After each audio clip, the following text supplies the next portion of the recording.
Assalamualaikum warahmatullahi wabarakatuh. Perkenalkan, nama saya Kamila Putri Filira, NIM 2048201059. Saya dari Prodi Farmasi 1B. Di sini saya akan menjelaskan tentang sistem perkemihan dari mata kuliah Anatomi Fisiologi Manusia, dosen oleh Bapak Medi Andriani, MPharm SCI. Sebelum masuk ke pembahasannya, kita perlu mengetahui apa yang dimaksud dengan sistem perkemihan itu sendiri.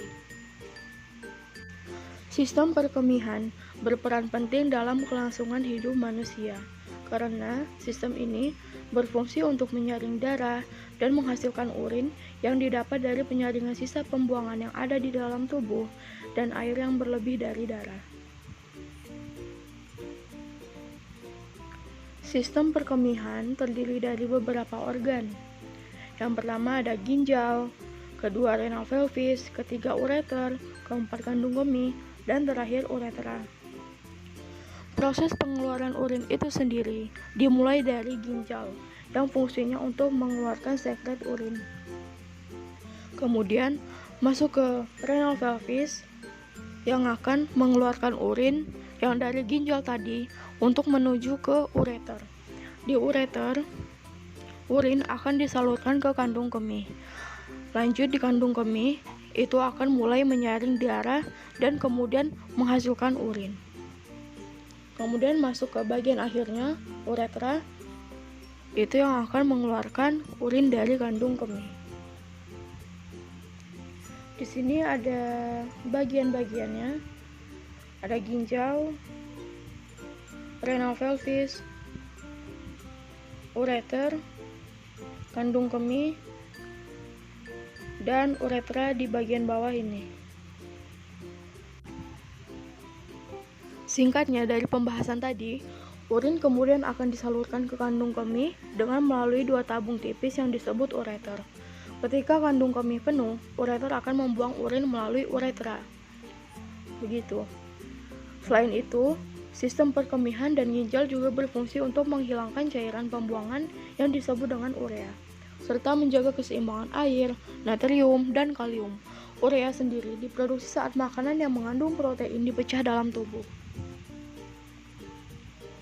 Sistem ini akan bekerja sama dengan kulit, usus, dan paru-paru untuk menjaga keseimbangan tersebut. Orang dewasa akan mengeluarkan sekitar 2 liter cairan per hari. Jumlah ini bergantung dengan jumlah cairan yang diminum dan yang keluar melalui keringat serta pernapasan. Masuk ke macam-macam penyakitnya. Gangguan kesehatan pada sistem kemih meliputi kelainan atau kondisi yang mempengaruhi ginjal, ureter, dan kandung kemih.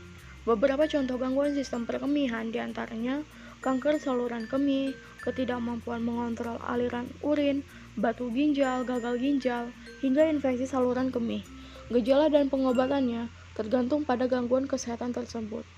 Berikut ini adalah beberapa penyakit yang berkaitan dengan sistem kemih. Yang pertama, penyakit ginjal kronis. Pada penyakit ginjal kronis, ginjal mengalami kerusakan dan tidak mampu menyaring darah dengan baik. Kondisi ini umumnya disebabkan oleh penyakit jantung, diabetes, dan tekanan darah tinggi. Yang kedua, kehilangan kontrol kandung kemih. Umumnya muncul karena otot sfinkter uretra terlalu lemah atau terlalu aktif. Akibatnya, cairan urin akan lebih mudah keluar ketika Anda bersin atau batuk. Kondisi ini disebut dengan inkontinensia urin. Yang ketiga, batu ginjal. Yang paling umum, yang pastinya semua orang pasti sudah mengetahui tentang batu ginjal ini.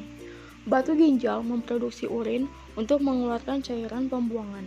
Batu ini didapat atau terbentuk saat mineral dan garam asam di dalam urin mengkristal, lalu saling menempel. Jika batu ginjal tersebut berukuran kecil, batu tersebut dapat keluar dengan mudah melalui sistem perkemihan. Sedangkan batu yang lebih besar akan menyumbat saluran kemih.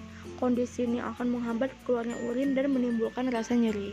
Biasanya pada kasus yang batunya sudah besar, itu akan melalui proses pengoperasian. Baiklah, sekian dari saya. Hanya ini yang dapat saya sampaikan. Semoga ilmunya dapat dimengerti oleh teman-teman semua. Mohon maaf apabila ada salah kata. Saya akhiri. Wassalamualaikum warahmatullahi wabarakatuh. Sekian dan terima kasih.